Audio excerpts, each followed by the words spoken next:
एक ब्राह्मण बालक था, बनारस से पढ़ करके गया तो पिताजी ने उससे पूछा, पढ़ करके आए हो?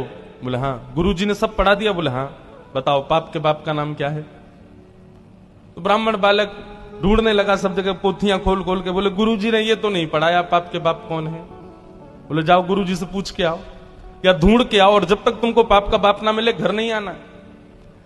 ब्राह्मण बालक बेचारा घूमता घूमता सब जगह पूछता हुआ जा रहा है, कहीं से भी उसको संतोषजन्य उत्तर नहीं मिला।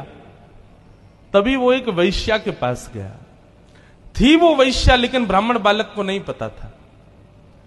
सुंदर घर बना था, बाहर गौ माता बैठी है, तुलसी का पौधा लगा है। उसने सोचा कोई वैष्णव का घर है, थोड़ा कुछ अन्न जल ग्रहण कर लेता हूं। भीतर जाकर के जैसे ही बैठा, वैश्या ने जल पिलाया। जल पी करके ब्राह्मण बालक ने पूछा, देवी आप कोई वैष्णव भक्त हो? आपका नाम क्या है?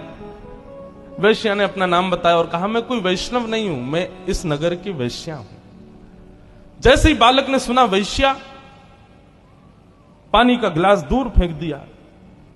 बोले ओहो, अब तो मुझे गंगा जल में नहाना पड़ेगा, कपड़े सहित नदी में कूदना पड़ेगा, मैंने बहुत बड़ा अपराध कर दिया, पाप का बाप खोजने निकला था, पाप कर दिया, एक वैश्या के घर का पानी पी लिया मैंने, अरे राम राम राम राम, पुण्यम पापम, कान पकड़ने लगा। जैसे ही जाने लगा, वैश्या ने रोका। मन में सोचा, पाप का बाप ढूंढने निकला है बालक, ज्यादा दूर नहीं जाने देते, हम ही मिलवा देते। पैर पकड़ लिए, बोले भगवान आप जैसे लोग भूले भटके मेरे घर आते हैं, ऐसे मत जाइए ना। 3 दिन से आप भूखे प्यासे घूम रहे हैं, पाप के बाप को खोज रहे हैं, क्या पता कितने दिन तक नहीं मिलेगा, 2-4 रोटी खा जाइए, कुछ प्रसाद पा लीजिए। ब्राह्मण बोला, तेरे घर का पानी पीने से मैं अपवित्र हो गया और तू कह रही है मेरे घर पे भोजन पा लो? महाराज आपको दक्षिणा में 5 सोने की मोहर दे दूंगी मैं, अगर आप मेरे यहां का प्रसाद पाओगे तो। बालक ने मन में विचार किया है तो वैश्या, अब पाप तो हो ही गया है, जनेऊ तो बदलना ही है, नदी में स्नान तो करना ही है, प्रायश्चित्त तो करना ही है, तो फिर एक संग ही कर लेंगे। अब 3-4 दिन तक बाहर घूमेंगे, कुछ तो चाहिए, दक्षिणा मिल ही जाएगी। अच्छा ठीक है, लेकिन हम अपने आप बना के पाएंगे भोजन, तुम्हारे हाथ का नहीं पाएंगे। वैश्या बोली, जो आज्ञा आप पाओ। रोटी बनाने के लिए बैठे तो वैश्या बोली, मेरे घर पर आप आए और आप अपने हाथ से रोटी बना रहे हो, मुझसे देखा नहीं जा रहा है, मैं 5 की जगह 7 सोने की मोहर दे दूंगी, रोटी मुझे बनाने दो। हाथ धो करके बालक उठ गया, बोले लो बनाओ। वैश्या ने रोटी आदि बना करके थाली में रख करके सन्मुख पधरा दिया। बालक जैसे ही पाने के लिए बैठा, वैश्या ने हाथ पकड़ लिया, बोले मेरा मन होता है मैं अपने हाथ से आपको खिला दूं। बालक बोला, भाग जाओ यहां से, तुम्हारे हाथ का पाऊंगा मैं, तुम्हारे हाथ से खाऊंगा। 15 सोने की मोहर दे दूंगी मैं दक्षिणा में। बालक ने मुंह खोल लिया, लो खिलाओ। वैश्या ने कवल तो नीचे रखा और कहा, महाराज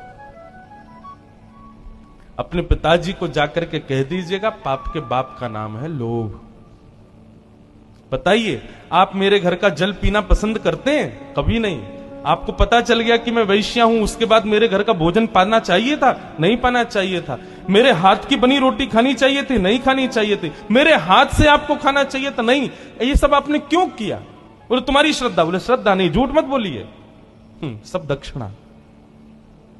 महाराज पाप के बाप का नाम है लोभ।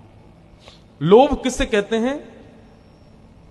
जितना प्राप्त हो उससे अति की कामना, इसको लोभ कहते हैं। पिताजी से जाकर के कह देना, पाप के बाप का नाम लोभ है। ब्राह्मण बालक ने वैश्या के चरण पकड़ लिए, बोले धन्यवाद, आप तो मेरी गुरु हो, मैंने आपको किस रूप में देखा, पर आपने तो मेरे चक्षु खोल दिए। इसलिए भैया जीवन में पाप से बचना है, लोभ से बचो। यदि कभी आपसे कोई पाप हो जाए तो एक बार एकांत में बैठ के विचार करना कि मैंने कब लोभ किया था। आपको पता चल जाएगा कि आपने लोभ कब किया, क्योंकि बिना लोभ के कोई पाप होता ही नहीं है।